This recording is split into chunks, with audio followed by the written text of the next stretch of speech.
Book अड्डा में आप सभी का स्वागत है। बहुत ही बढ़िया बेहतरीन बुक समसामयिकी घटना चक्र अतिरिक्तांक जीएस पॉइंटर, जो किसी परिचय का मोहताज नहीं है, बहुत सारे लोग जानते हैं। घटना चक्र पॉइंटर बहुत ही बढ़िया बेस्ट बुक है।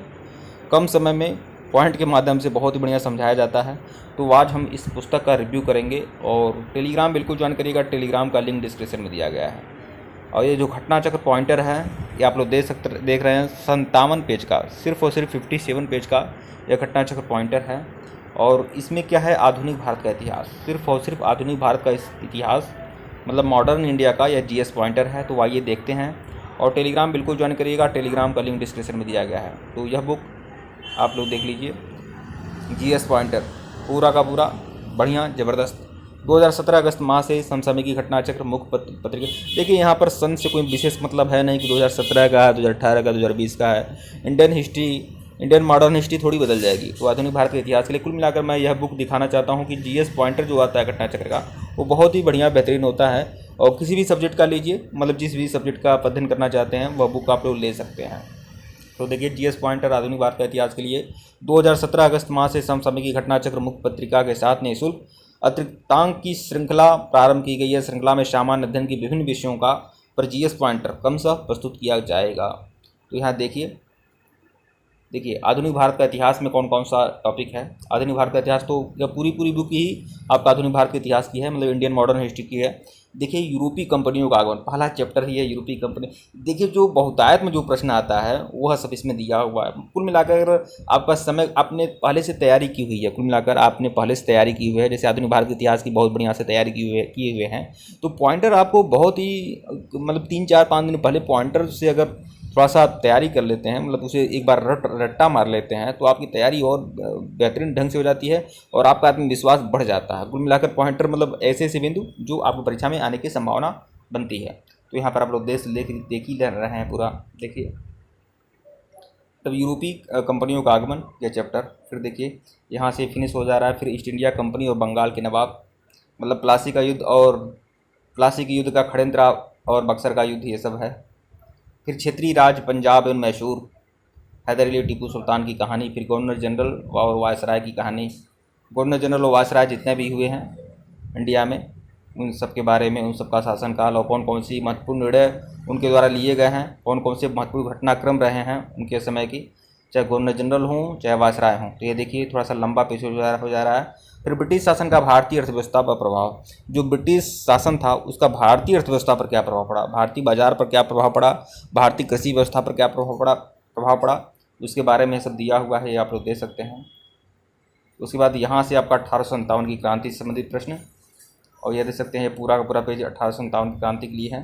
फिर यहाँ से यहाँ तक के हैं। फिर आपका अन्य जन आंदोलन, अन्य जो भी छोटे बड़े छिटपुट क्रांति हुई थी, आप जानते हैं, सन्यासी विद्रोह हुआ था, पवना विद्रोह हुआ था, संथाल विद्रोह हुआ था, मुंडा विद्रोह हुआ था, बहुत सारे छोटे छोटे हुए थे, पाइका विद्रोह। तो कुल मिलाकर छोटा नील विद्रोह, तो ये सब अन्य जन आंदोलन में आएगा। फिर आधुनिक भारत में शिक्षा का विकास, जैसे वुड डिस्पैच आपका आया था। फिर 1813 से ही शुरुआत हुआ था। 1813 से ही शिक्षा के क्षेत्र में ब्रिटिश सरकार ने विशेष ध्यान देना शुरू किया। 1813 में कुछ संशोधन हुआ। फिर 1833 में हुआ था। फिर वुड डिस्पैच आया था। फिर क्या बोलते हैं, हंटर कमीशन बना था। फिर सैंडलर आयोग बना था। फिर विश्वविद्यालय अधिनियम बना था। बहुत कुछ हुआ था। तो ये सब शिक्षा के क्षेत्र में जो भी कुछ हुआ, ये आप लोग देख लीजिए। फिर आधुनिक भारत में प्रेस का विकास।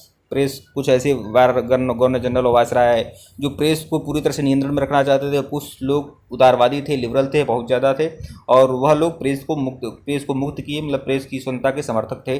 जैसे चार्ल्स मेटकाफ को आधुनिक प्रेस का जन्म, मतलब प्रेस की मुक्ति का जन्मदाता माना जाता है चार्ल्स मेटकाफ को। सामाजिक व धार्मिक सुधार आंदोलन, ये आप लोग देख सकते हैं। राजा राम मोहन राय या ईश्वरचंद्र विद्यासागर, दयानंद सरस्वती, स्वामी विवेकानंद जी की कहानी। फिर आपका कांग्रेस से पूर्व जो स्थापित राजनीतिक संस्थाएं थी, मतलब 1885 से पहले जो भी राजनीतिक संस्थाएं रही हों, इंडियन एसोसिएशन रहा हो, बम्बई एसोसिएशन रहा हो, ईस्ट इंडिया एसोसिएशन रहा हो, द ईस्ट इंडिया एसोसिएशन रहा हो, इस मतलब ऐसी बहुत सारी संस्थाएं, आत्मीय सभा, ये सब दुनिया भर की आप जानते हैं। आधुनिक भारतीय राष्ट्रीय कांग्रेस के बारे में है। फिर भारतीय राष्ट्रीय कांग्रेस का जो भी महत्वपूर्ण अधिवेशन हुआ, जिस अधिवेशन में कौन कौन से निर्णय लिए गए। फिर कांग्रेस में नरम दल और गरम दल जो अलग अलग विभाजन हो गया था 1907 में। फिर भारत में क्रांतिकारी आंदोलन, यह सब देखिए बहुत ही बढ़िया जो पॉइंटर जो है बहुत अभी अपने आप में बढ़िया है। मुझे तो पॉइंटर में ऐसा कोई दिखा शायद ही कोई, मतलब मैं थोड़ा इतिहास को बहुत ही अच्छे तरीके से पढ़ा हूँ, समझा हूँ, और इतिहास का विद्यार्थी भी रहा हूँ, इतिहास का अध्यापक भी हूँ, और तो इसलिए मुझे लग रहा है कि ज़्यादातर प्रश्न तो आते ही हैं। तो कुल मिलाकर जीएस पॉइंटर आपका आत्मविश्वास बढ़ा देता है कि आप कम से कम जो महत्वपूर्ण बिंदु हैं, जैसे हम पूरा कभी कोई चीज़ होती है कि हम पूरी बुक जल्दी से रिवीजन नहीं मार पाते हैं, तो पॉइंटर अपने आप में मदद करता है कि आप कम समय में अपने जो महत्वपूर्ण बिंदु है उस पर आप लोग जरूर ध्यान देना। भारत से बाहर क्रांतिकारी गतिविधियाँ, भारत से बाहर जो भी क्रांतिकारी गतिविधियाँ होती, जैसे मैडम बीका जी कामा के नेतृत्व में, श्याम जी कृष्ण वर्मा जी के नेतृत्व में, महेंद्र प्रताप जी के नेतृत्व में, आप लोग जानते ही हैं। तो ये सब हुआ था। इंडिया हाउस बना था लंदन में, फिर बंगाल विभाजन और स्वदेशी आंदोलन, फिर कांग्रेस, बनारस और कलकत्ता सूरत अधिवेशन जो महत्वपूर्ण अधिवेशन हुए थे, मुस्लिम लीग का गठन जो हुआ था, तो पार्लियामेंट सुधार, फिर आपका दिल्ली दरबार और राजधानी परिवर्तन, कांग्रेस से लखनऊ अधिवेशन, गांधी और उनके प्रारंभिक आंदोलन, होम रूल लीग। तो ये सब देख रहे हैं, बहुत बड़ा पेज है, मैं क्या क्या एक बार में बताऊँ, दे सकते हैं। तो कुल मिलाकर 57 पेज का है, बहुत ज़्यादा बड़ा है नहीं, कुल मिलाकर 57 पेज में एक पेज ऊपर से आप वह तो आप पढ़ना नहीं, हो तो कवर है। कुल मिलाकर 56 पेज का यह पूरा का पूरा PDF जो आप लोग की तैयारी, आधुनिक भारतीय इतिहास की तैयारी बहुत ही मजबूती ढंग से करेगा। लेकिन मैं यह बात मैं कहना चाहता हूँ, जो इतिहास को बहुत अच्छे से पढ़े हैं और वह सिविल मतलब PCS या IAS की तैयारी कर रहे हैं, असिस्टेंट प्रोफेसर आदि की तैयारी कर रहे हैं, अगर वह पहले से इतिहास के विद्यार्थी रहे हैं, पढ़े हैं, मतलब कि अच्छी अच्छी किताबें बिपिन चंद्रा को, सतीश चंद्रा को, NCERT की बुक्स को, चाहे घटना चक्र का जो मोटा वाला बुक है, अगर उसे पढ़े हैं अच्छे तरीके से, तो पॉइंटर जो होगा ना उस सोने में सुहागा हो जाएगा उन लोगों के लिए। लेकिन जो बस एक दिवसीय परीक्षा की तैयारी करते हैं, मतलब क्लास C लेवल की, तो बस अब वह लोग, उन लोगों के लिए भी थोड़ा अच्छा हो ही सकता है। उन लोगों के लिए भी अच्छा है, लेकिन बाकी लोगों के लिए और भी अच्छा हो जाएगा, क्योंकि उनको उनको बस एकदम रिवीजन करने के लिए बहुत फटाक से तुरंत रिवीजन कर सकते हैं हम, और बहुत ही अच्छे तरीके से उनको याद भी होगा। तो टेलीग्राम बिल्कुल ज्वाइन करेगा, लिंक डिस्क्रिप्शन में दिया गया है। धन्यवाद।